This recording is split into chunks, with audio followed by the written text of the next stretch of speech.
Life begins at Access episode 40. Here's what's coming up this week. We take on UFC legend George St. Pierre in an actual fight. No, we don't. Chat to Nicolas Cage about the Blu-ray release of Ghost Rider 2. And finally get to see the new Mass Effect 3 ending. But first, turn that frown upside down for our physics-fuddling game of the week, Inversion.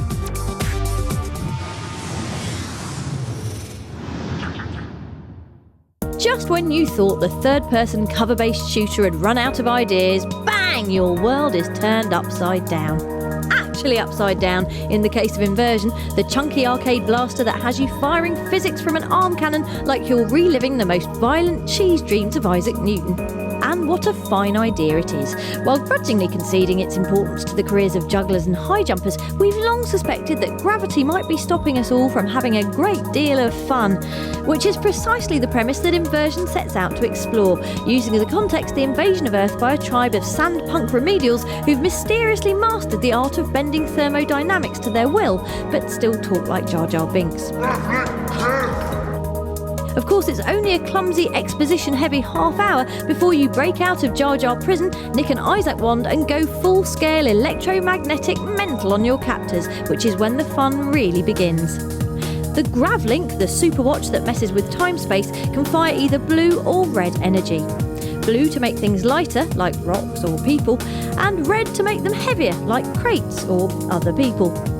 While the rest of the combat feels pretty by the numbers, dash to cover here, blind fire there, stab this guy until blood comes out of his mouth, the game constantly overfeeds you with grav energy because it wants you to use it all the time. It wants you to make this guy float before you shoot his face off. It wants you to fling this car like an errant sausage, and it really wants you to smash this guy into the wall like a plate of undercooked meat.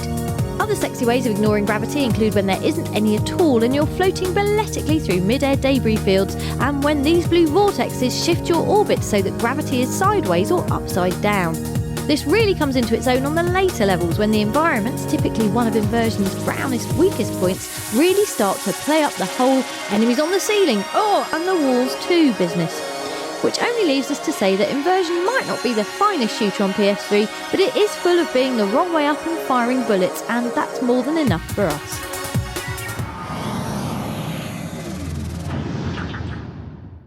Time to sear that ignorance with a big news cauterizer. It's your PlayStation briefing. 2012 Summer of Sport just got even more exciting with the release of the BBC Sports app on PS3. Just head to My Channels on the XMB and you can download the software for free before tucking into highlights and live streams from Wimbledon, Formula 1 and Euro 2012, basically turning your PS3 into a big box of British people not winning things.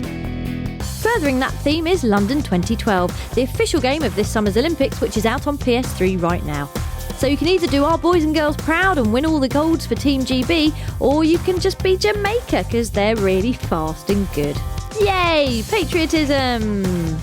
Also on the news merry-go-round this week is Gearbox Software senior producer Brian Burleson, who we caught up with for a quick post-E3 chat on Aliens Colonial Marines. And when we say quick chat, we mean argued about which Aliens film is the best. Well, Aliens is by far my favorite movie in the franchise, of course, right? Alien 3 was fine too. Thanks, Brian. You're wrong.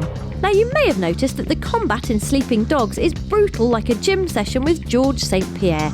More on that later. So with that in mind, we asked United Front's design director Mike Scooper about the game's face-breaking finishing moves. You know, you can ram a guy's head into a car door, throw him in the trunk of the car. You can even throw people over railings and into the water.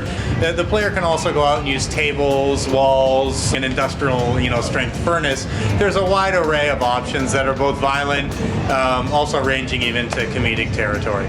And finally, if you were wondering whose very British voice this is, please come and get me, and who had to be bashed about in a mocap suit to achieve this, then wonder no more, because the brilliantly English Camilla Luddington, star of True Blood and Californication, has been confirmed as the voice of new and improved Lara Croft.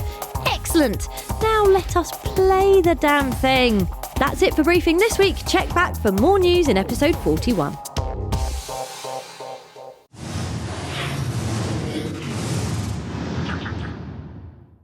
Skip Zipping through verdant digital pastures now, it's the week's best on the store.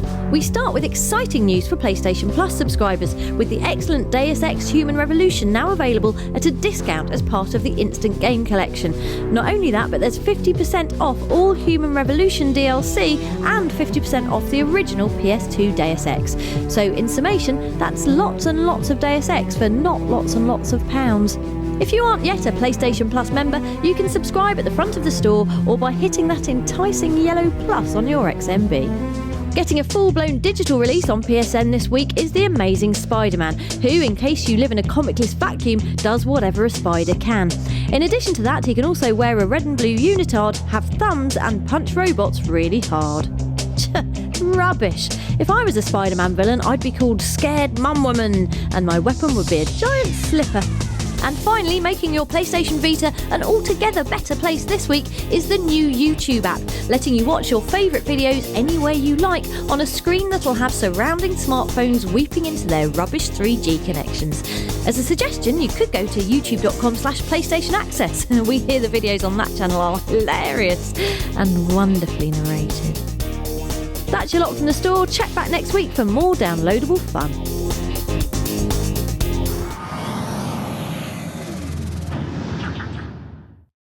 With hell-sodden sequel Ghost Rider Spirit of Vengeance now on Blu-ray, we caught up with the film's star and all-round Hollywood legend Nick Cage. Blimey, has he got some stories. But then the bishop whispered in my ear, "Oh, and by the way, I can be naughty too." Heavens! Anyway, Mr. Cage, does doing a smaller superhero movie like Ghost Rider mean you get to have more fun? Yes, Iron Man, Spider-Man, well done, very well done by the actors and by the filmmakers.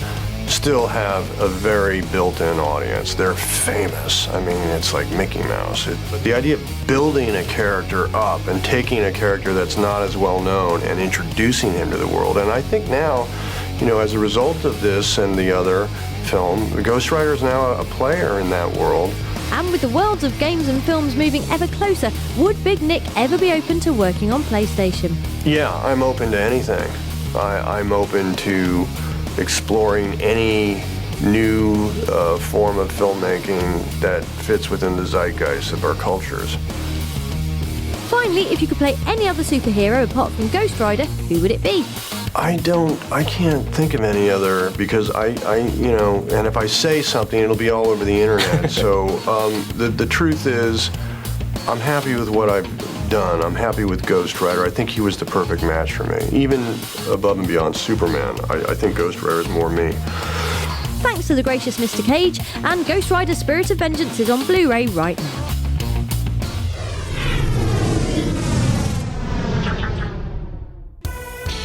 Remember earlier when we talked about the combat in Sleeping Dogs and how it was all a bit metal bar in face? Yeah, well, you can thank UFC King of Welterweight George St. Pierre for that. A man with, how many black belts was it? Well, I'm black belt in Kyokushin Karate, third degree black belt in Jiu-Jitsu, Japanese, and Brazilian Jiu-Jitsu, also in Shidokan Karate. Yeah, all right. And who also served as combat advisor to develop a united front. Stepping into the ring with George was Access scriptwriter Rob Pearson, who we have every confidence in, seeing as how he currently holds the office record for most McDonald's lunches consumed in 1 week. You won't be smiling for long, George. First up was the mirror game, where George challenged Rob to follow him around the cage while trying not to look like a sweaty beanstalk. Then it was on to a throwing demo.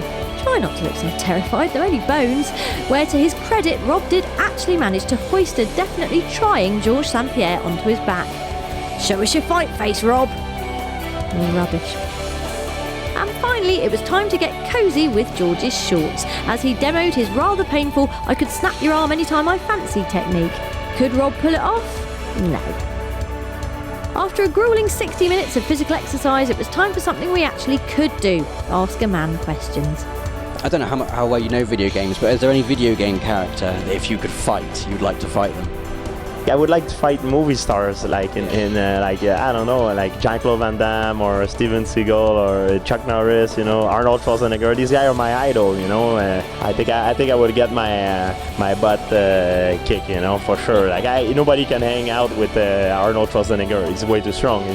He killed the Terminator and the Predator. You can't beat that. Thanks to all at Square Enix, and a special thanks to George for the best PE lesson ever. We'll have more on sleeping dogs very soon, and in case you were wondering, it was 8 McDonald's lunches in a week.